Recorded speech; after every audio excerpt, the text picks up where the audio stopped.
Et nous recevons sans plus tarder Steve Chayou, collaborateur du député Moitaï Broderson. Steve, Yorana. Yorana. Alors, nous venons de le voir, dont le sujet, le taux d'addiction est en baisse au Portugal, les dépenses liées au cannabis aussi, la dépénalisation en Polynésie pourrait régler le problème de l'économie souterraine que représente donc le cannabis. Écoutez, merci pour l'invitation. En toute honnêteté, je ne suis pas économiste et donc je ne peux pas répondre sur une question très spécifique et très ciblée. Ce qu'on sait en tout état de cause, c'est que le sujet du cannabis est un sujet de société. C'est un sujet de société qui agite les sociétés occidentales, les sociétés non occidentales. Et donc du coup, on a pensé avec le député Moitaï Broderson de mettre le sujet sur la table afin de pouvoir en débattre du moins sereinement et de manière sérieuse au sein de l'université.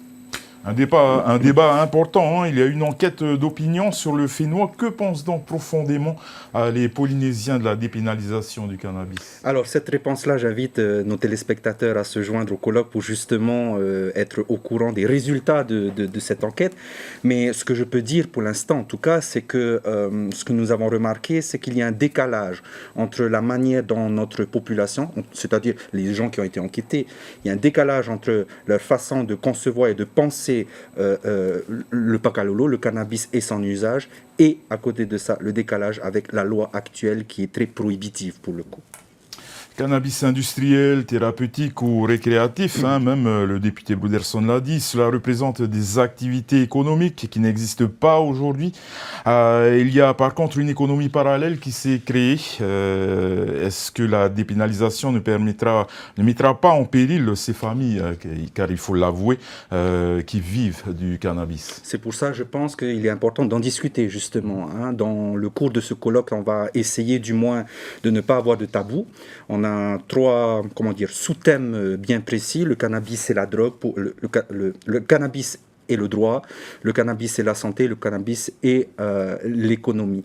Donc il faut vraiment que les responsables politiques, le moment venu, je l'espère, puissent véritablement débattre de ce sujet et donc évoquer forcément le cas de ces familles qui vivent aussi, il faut le dire, grâce à ces revenus qui sont pour l'heure illégaux. Ça doit être quand même difficile de faire changer un peu les consciences vis-à-vis du cannabis. Oui, tout à fait, parce que c'est un sujet c'est une plante, on va dire ça comme ça. C'est une plante qui a une réputation, qui est connotée plutôt négativement dans nos eaux. Et donc, encore une fois, le but d'un colloque comme celui-ci est de participer à la démystification de ce sujet. Il y a des sujets, notamment celui-là, qui sont importants. Il y a des aspects de l'utilisation de cette plante qui nous semblent importants et qu'il faut discuter. Et donc, pour cela, il faut passer par la démystification de ce sujet et ce colloque y participe.